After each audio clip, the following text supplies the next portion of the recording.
Good morning. I think it's Wednesday. Don't remember anymore. This is quite possibly the sketchiest place I have ever spent a night.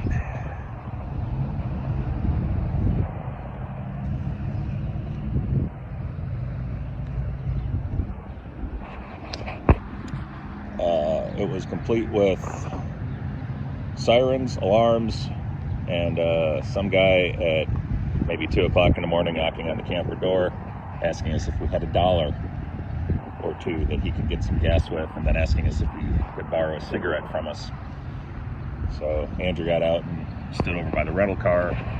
Apparently the guy and somebody else were parked in a car on the other side of the street and just sat there for 10 or 15 minutes. But anyway, we are now finally going to get on the road. Hopefully the weather is decent. And I'm going to try to figure out a fix for the roof vent. Hopefully we can make it through to Vegas, and I'll find a camper or an RV store and see if they can install one. I'd do it myself, but honestly I don't want to deal with future weather leaks, so I'll probably end up paying the long dollar and have them do it. On the road. So it's Wednesday morning. We ended up not getting too far, and we had weather issues. I couldn't see in the rain, but this is what we found when we went to go to bed. This was our fix. I can pull this off.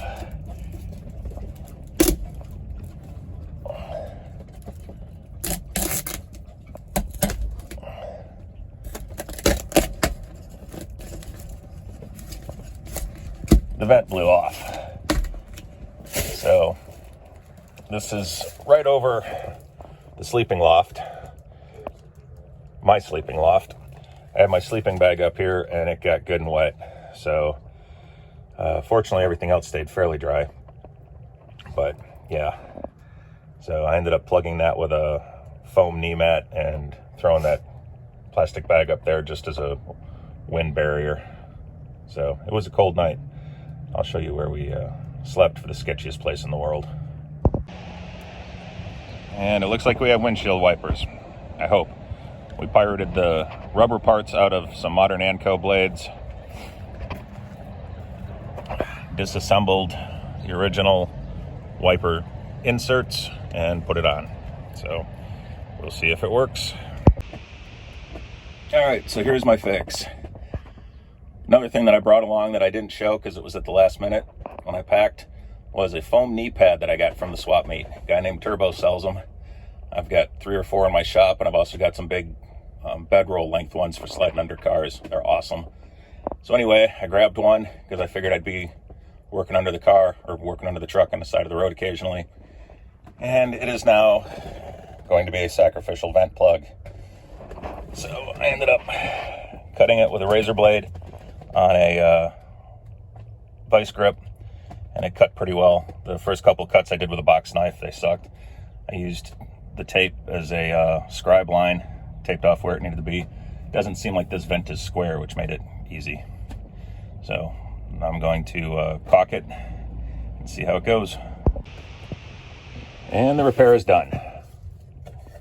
It should fit. There's an inside flange that it's pressed up against, so it can't fly out. There's also a cross brace across the middle of it where the original crank mechanism went. That's still in there. So this thing can't come out. My only concern is that there's going to be water coming in, but I used half a tube of caulk on it from the hardware store around the whole perimeter, so we'll see. I think it'll be okay.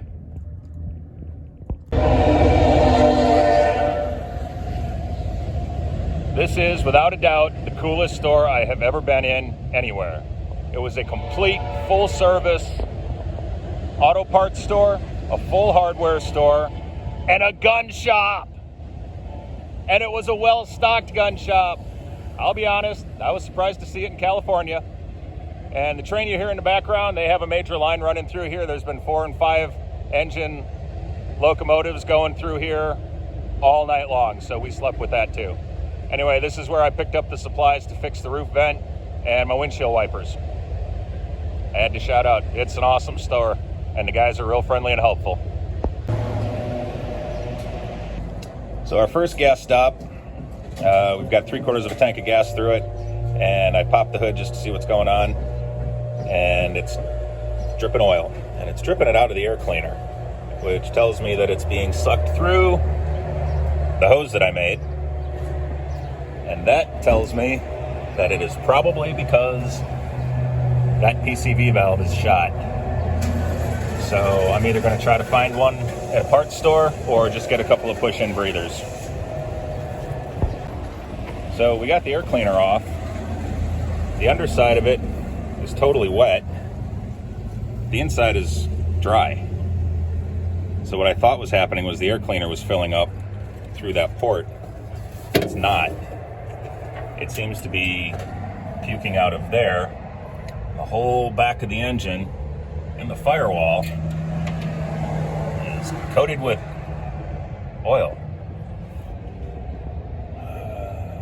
So I'm not really sure what the fix is. We're going to plug that one off so we don't have a vacuum leak. And then I'm not sure what to do about that. But when we went to pick the truck up, that was unplugged, and so was that. Which makes me wonder if somebody already knew this was a problem but didn't know the fix. So I'm going to give it some thought. I decided that the throttle return spring was kind of sketchy. Last thing I need with all the other stuff is for the throttle to hang open because the throttle return spring was all rusted. So we went into the parts store and we got the hoses for the PCV system that we're redoing and grabbed a couple of those, and Andrew is fighting with getting them in place now. We're going to put 2 on because you always put 2 throttle return springs on. Welcome to fabulous Las Vegas. So we made it. It's 8:30 at night, I think. We're going to find a cheap motel. My buddy from high school did some checking. He found a set of valve cover gaskets for us and an O'Reilly's. So we were at the O'Reilly's. We just picked them up and a bunch of other stuff.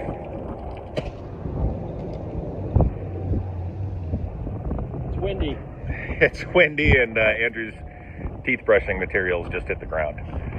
So we are going to find, he hooked us up with the name for a really cheap motel. We actually didn't get that one because I'm covered in 30 weight, it feels like. And we're going to sleep there tonight.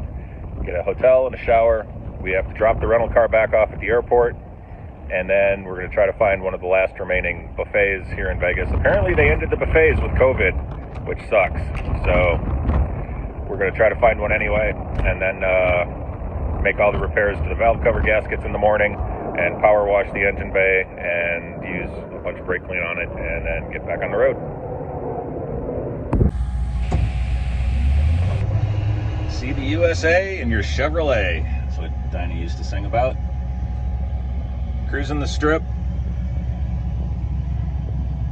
through a wraparound windshield.